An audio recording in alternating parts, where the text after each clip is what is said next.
लोभी है। अभी जिस अष्टांगिक मार्ग की मैं बात करने जा रहा हूं, इसमें आपके इस प्रश्न का उत्तर मिलेगा।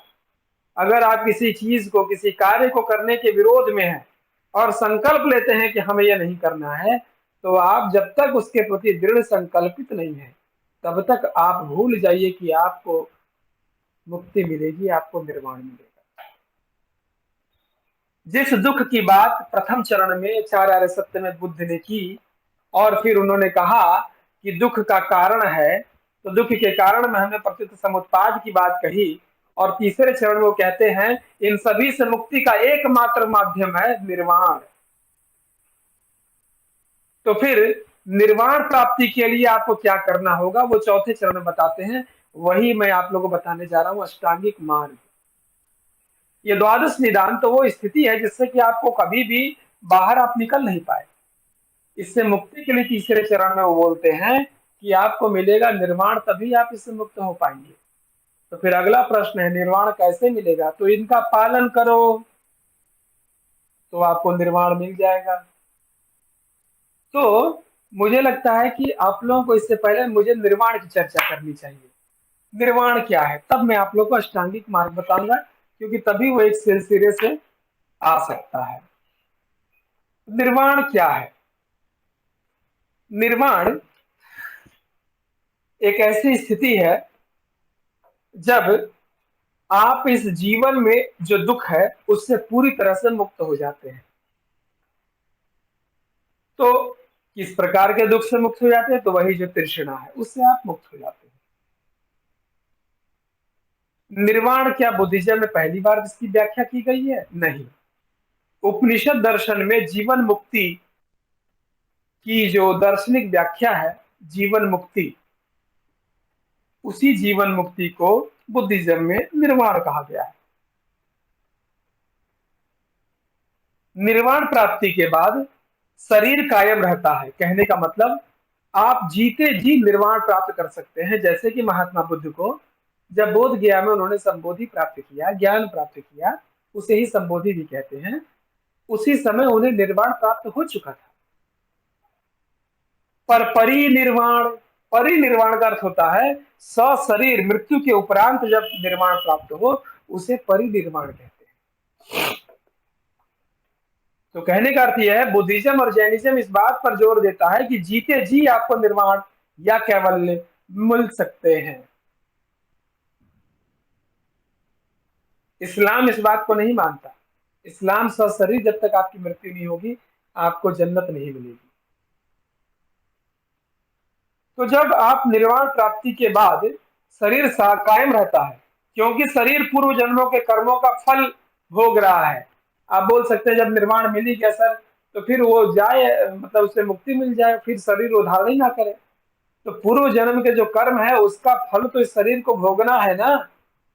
आपने जो पानी का लोटा भरा हुआ है उसमें छेदा कर दिए, थोड़ा थोड़ा बूंद करके धीरे धीरे ही तो खत्म होगा।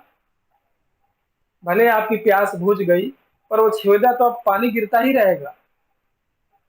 तब तक जब तक कि कर्म समाप्त नहीं हो जाते, शरीर विद्यमान रहता है। महात्मा बुद्ध को 35 वर्ष की अवस्था में निर्वाण मिल गया, पर 80 वर्ष की अवस्था तक उन्होंने अपने पूर्व जन्म के कर्मों के कारण उस कर्मों के फल को उन्होंने भोगा। जब तक उनके कर्म समाप्त नहीं हो गए, उन्हें परिनिर्वाण प्राप्त नहीं हुआ।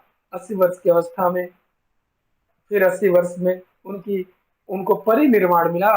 और हालांकि उनको निर्वाण तो बोधि संबोधि के समय ही मिल चुका था।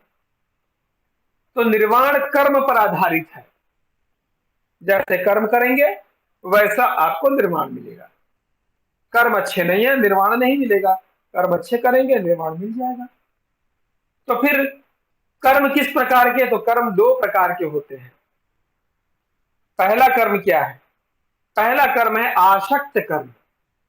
आसक्त कर्म, आसक्त कर्म क्या है? तो आसक्त कर्म का अर्थ होता है राग द्वेष और मोह से संचालित होने वाला कर्म। राग द्वेष और मोह से संचालित होने वाला कर्म आसक्त कर्म है। इसके लिए उदाहरण क्या दिया गया है? भूंजा हुआ बीज। भूंजा हुआ बीज दोबारा कभी भी अंकुरित नहीं होगा। वो बीज कभी भी अंकुरित नहीं होगा। पर इस प्रकार के कर्म की जो व्याख्या की गई है, इसे आसक्त कर्म की व्याख्या को नकारात्मक व्याख्या की दृष्टि से रखा गया है। ऐसा माना गया है कि ये जो कर्म की व्याख्या बुद्धिज्म में की गई है, ये तो नकारात्मक है। आप ऐसे कर्म कर रहे हैं जिसमें कि राग है, द्वेष है, मोह है, इस कर्म से तो आपको कभी भी निर्माण प्राप्त नहीं होगा, क्योंकि आपका बीज तो भूजा हुआ, वो अंकुरित ही नहीं होगा। इसका मतलब ये नहीं है कि आप पुनर्जन्म नहीं लेंगे। दूसरा बोलता है अनासक्त कर्म।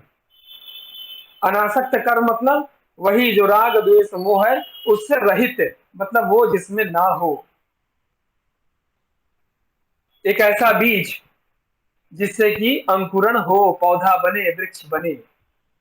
तो निर्वाण जो है वो दो कर्मों पर आधारित है।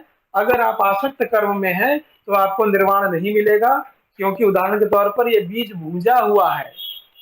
और अनासक्त कर्म, अगर आप राग द्वेष मोह माया लालच ईर्ष्या तृष्णा से आप रहित हैं, तो आप मतलब कि एक ऐसा बीज है जो अंकुरित होता है।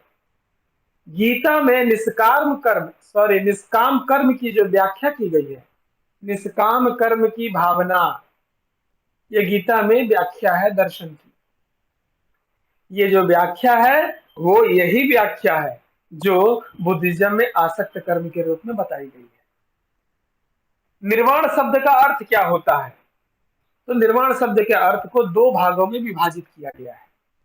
एक लोगों ने कहा बुझता हुआ दीपक, दीपक का बुझ जाना, प्रकाश का अंत हो जाना, पुनर्जन्म के चक्र से मुक्त हो जाना, ये निषेधात्मक मत है। ये निषेधात्मक मत है। पर दूसरा मत है, निर्वाण शब्द की व्याख्या है शीतलता, वासना, क्रोध, मोह, भ्रम, दुख। ये जो ये जो भावना है, ये अग्नि के रूप में है, ये ज्वलित अग्नि के रूप में है। और इस ज्वलनशीलता से मुक्ति ही शीतलता है। जब कहीं अग्नि शांत हो जाती तो शीतलता धीरे धीरे आ जाती है। तो यह भावात्मक मत है, और निर्वाण की शाब्दिक व्याख्या में भावात्मक मत को ज्यादा स्वीकार किया गया है अपेक्षाकृत बुझा हुआ दीपक कहने के। शीतलता, तो निर्वाण एक शीतलता है, चरम सुख है, जहां केवल सुखी सुख है, किसी प्रकार का राग द्वेष कुछ नहीं है, पुनर्जन्म का भय नहीं है, वापस इस दुख को पाने की कोई इच्छा ना हो। तो बौद्ध ग्रंथ में निर्वाण की व्याख्या की गई है। आप में से कोई पूछेगा कि तो फिर क्या है? तो निर्वाण आनंद की अवस्था है, परम आनंद की अवस्था है, चरम सुख की अवस्था है, पूर्ण शांति की अवस्था है। इसमें आपको पुनर्जन्म बिल्कुल नहीं होगा, आप शरीर को दोबारा ग्रहण ही नहीं करेंगे। धम्म पद में लिखा है, लोभ, घृणा और भ्रम से रहित स्थिति जो है, लोभ, घृणा और भ्रम से रहित जो स्थिति है, वो स्थिति कही जाती है निर्वाण। ऐसा धम्म पद में लिखा है। अंगुत्तर निकाय में लिखा है, आनंद एवं पवित्रता का रूप है निर्वाण। एक ऐसी स्थिति, एक ऐसा स्वरूप, एक ऐसा रूप जिसे हम आनंद और पवित्रता से संबंधित रखें, वो रूप जो है वो रूप ही निर्वाण है, अंगुत्तर निकाय कहता है। मिलिंद पन्हों में भी इसकी चर्चा है। मिलिंद पन्हों में इसके लिए बड़ा दार्शनिक शब्द है, सागर की तरह गहरा, पर्वत की तरह ऊंचा और मधु की तरह मीठा या मधुर। सागर की तरह गहरा, पर्वत की तरह ऊंचा, मधु की तरह मधुर, मीठा, ये है निर्वाण की स्थिति। मिलिंद पन्हों में इसकी चर्चा है। तो प्रश्न उठता है, निर्वाण प्राप्ति के लाभ क्या है? हमने पहले ही बोला, आनंद की अवस्था, चरम सुख की अवस्था, पूर्ण शांति की अवस्था। न लोभ, न घृणा, न माया, न लालच, न क्रोध, किसी से।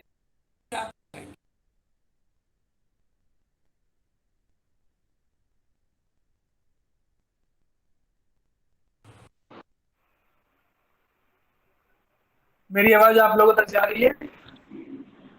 यस सर, अब आ रही है सर। अब आ रही है। अब आ रही है, ठीक है। वो एक्चुअल में बीच में जब भी कॉल आ जाएगा तो कुछ समय के लिए वॉइस जो है वो ब्रेक हो जाएगा।